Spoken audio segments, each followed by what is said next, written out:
Good morning मेरे प्यारे दोस्त भाई बहन। क्लास करेक्शन का जो हम इसमें कंटिन्यूस करा रहे हैं, वीडियो बना रहे हैं, आज उसका पार्ट 5 बता रहे हैं ये,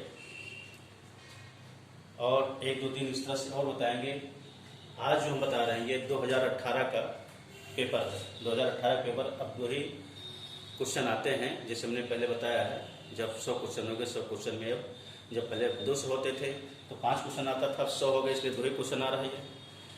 और ये 2018 के 2-3 सेट जो है, 2 सेट का हमने यहाँ पर ये सेट 3 का जो है उसको हमने लिखने रखा है। अब इसका बताने के पहले बता चुके किस तरह से क्वेश्चन किया जाता है, इसमें लिखने का तरीका है, सब बता चुके हैं ये। अब डायरेक्ट हम क्वेश्चन पर आते हैं। ये I want you to write an essay which will be include in the journal no error. अब यहाँ पर जो कह रहा है, I want you to write an essay, मैं एक इससे लिखना I want you to write, मैं चाहता हूँ तुम एक इससे लिखो जो which will include in the journal, जो जर्नल में शामिल हो। तो यहाँ पर जो आपका ये इंक्लूड जो है, ये विल बी है, तो यहाँ पर ईडी होगा, ये अर्थात इंक्लूडेड होगा। ये क्या होगा? Will be included. ये जो आपका है पासिव वॉइस का रूप है, जो इस चैप्टर के बाद हम पासिव वॉइस या नरेशन दोनों बताएंगे। वो भी क्वेश्चन आता है, ये पासिव वॉइस ही बताएंगे चाहे नरेशन, इस चैप्टर के बाद ये पासिव वॉइस का रूप है। जब विल बी हो गया तो यहाँ पर ईडी पासिव वॉइस में जब एक्टिव से पासिव बनाते हैं तो क्रिया मुख्य क्रिया का थर्ड फॉर्म होता है, तो यहाँ पर ईडी डी होगा ये चीज। अब अगला क्वेश्चन है, फॉर पीस एंड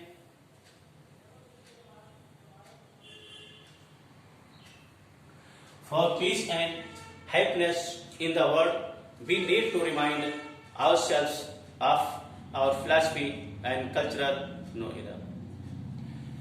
शांति और खुशी के लिए, संसार में शांति और खुशी के लिए हमें we need to remind ourselves, अपने आप को और अपनी फिलॉसफी और कल्चर को रिमाइंड करना चाहिए, रिमाइंड करने की आवश्यकता है। तो खुशी और शांति के लिए यहाँ पर जो आपका है, ये फिलॉसफी आपका नाउन हो गया, ये भी आपका कल्चर अर्थात नाउन होना चाहिए। कल्चर आपका एडजेक्टिव नहीं होगा, ये कल्चर होना चाहिए, अर्थात CULTURE कल्चर। ये आपका नाउन, ये भी है नाउन होना चाहिए, क्योंकि यहाँ नाउन है, यहाँ पर आपका एडजेक्टिव। ये अगला चैप्टर जब चैप्टर वाइज पढ़ाएंगे, जब डिटेल पढ़ाएंगे, ये वीडियो बनाकर जब एक ऑनलाइन क्लास पढ़ाएंगे, तब उसमें एक एक चैप्टर जब बताया जाएगा, ये नाउन और नाउन से एडजेक्टिव कैसे बनता है, नाउन कैसे बनता है, ये हाई स्कूल ही चैप्टर में है ये, लेकिन लोग नहीं पढ़ते हैं, इसलिए ये सब ज्यादातर चैप्टर हाई स्कूल इंटर के ही चैप्टर ये सब ग्रामर में आता है, लेकिन लोग ध्यान नहीं देते उसमें तो पास होना है, इसलिए वो ऐसे याद कर लो, लेटर याद कर लो, क्वेश्चन याद कर लो, बस पास हो जाओ ये। लेकिन यही चीज अगर उसमें जो 9th हाई स्कूल में, इंटर में जो ग्रामर अच्छी तरह से नहीं पढ़ता है, यही पर आगे वो डिफीट होता है ये। इसलिए प्यारे बंधु, ये हमारा जो बता रहे हैं ये, इसको ध्यान से देखिएगा। और कहीं जो कंफ्यूजन आपको होगा, जैसे कल्चर कैसे होगा, कल्चर का ये चैप्टर आपका हाई स्कूल में है, ये पुराने बुक में नेम तो नहीं है, इसको देख लीजिएगा कैसे कल्चरल होता है ये, इसको जब डिटेल बताएंगे तो क्लियर हो जाएगा ये। आगे हम चलते हैं ये क्वेश्चन नंबर 3 में, in personification inanimate objects and abstract notions are spoken of as life and intelligent no error.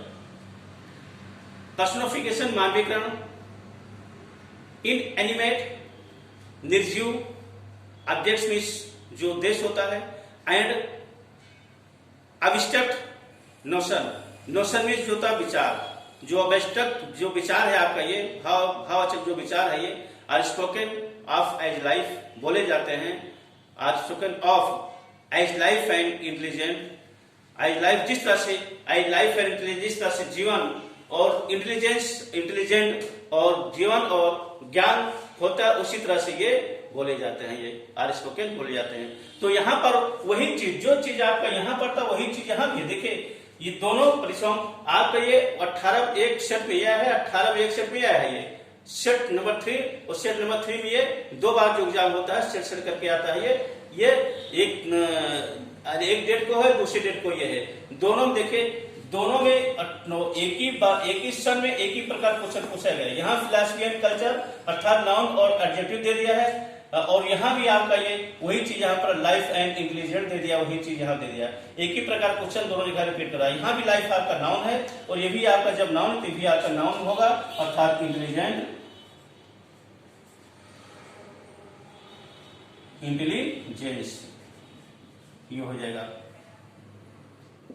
Intelligence होगा, इंटेलिजेंट ना करके लाइफ एंड इंटेलिजेंस। लाइफ जीवन और ज्ञान, जीवन और ज्ञान जिस तरह से लोगों को रहता है उसी तरह से वो बोलते हैं अरिस्टोटल। अगला क्वेश्चन ये woodpecker hammering away identity experience forces into 1400 times that of Earth's gravity are 1400 years. No error. Woodpecker means कठफोड़वा, कार को फोड़ने वाला एक प्रकार जो चिड़ै होता है, पंछी होता है, वो पंछी कठफोड़वा कहते हैं, उसको कहा गया है। हैमरिंग मीन्स जब वो काट को अर्थात लकड़ी को जो काटता फोड़ता है वो उसको टक्कर करते अपनी चोट से मारता है तो उसको हैमरिंग मीन्स ऐसा होता है वो जो जिससे मारा जाता है ये कुल्हाड़ी ये उसकी आवाज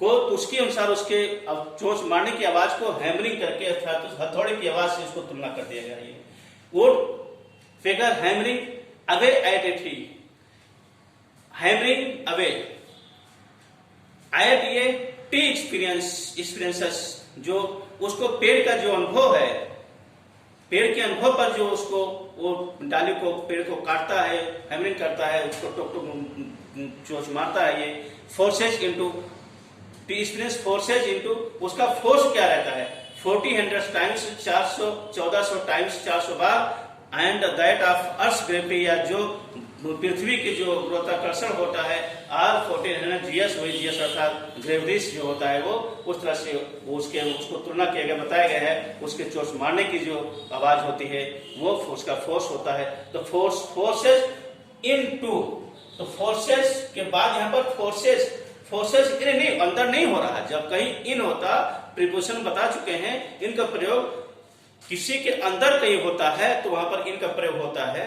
कमरे में बच्चे हैं, there are 2 students in the room, कमरे, लेकिन यहाँ फोर्सेस कर रहा था तो जो दबाव डाल रहा वो उसकी आवाज का, चोंच की आवाज का जो फोर्सेज हो रहा तो फोर्सेज सर अप हो गया। यहाँ पर ये फोर्सेज अवे होगा, ये यहाँ पर ये फोर्सेज अप, फोर्सेज क्या है, ये फोर्सेज इन लिखा गया है तो फोर्सेज अप होगा। ये फोर्सेज अप टू 1400, ये असल में इन करके अप टू, अप इस बार टू अलग है, अप अलग है, टू अलग है, ये अप टू 1400।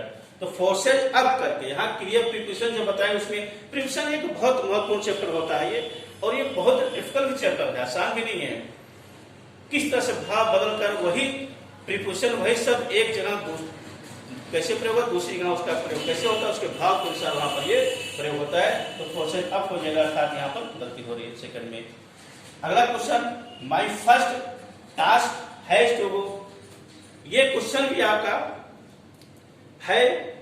ये तो दोनों 18 हो गए, ये आपका ये भी 18 का है, ये एक सेट का भी है।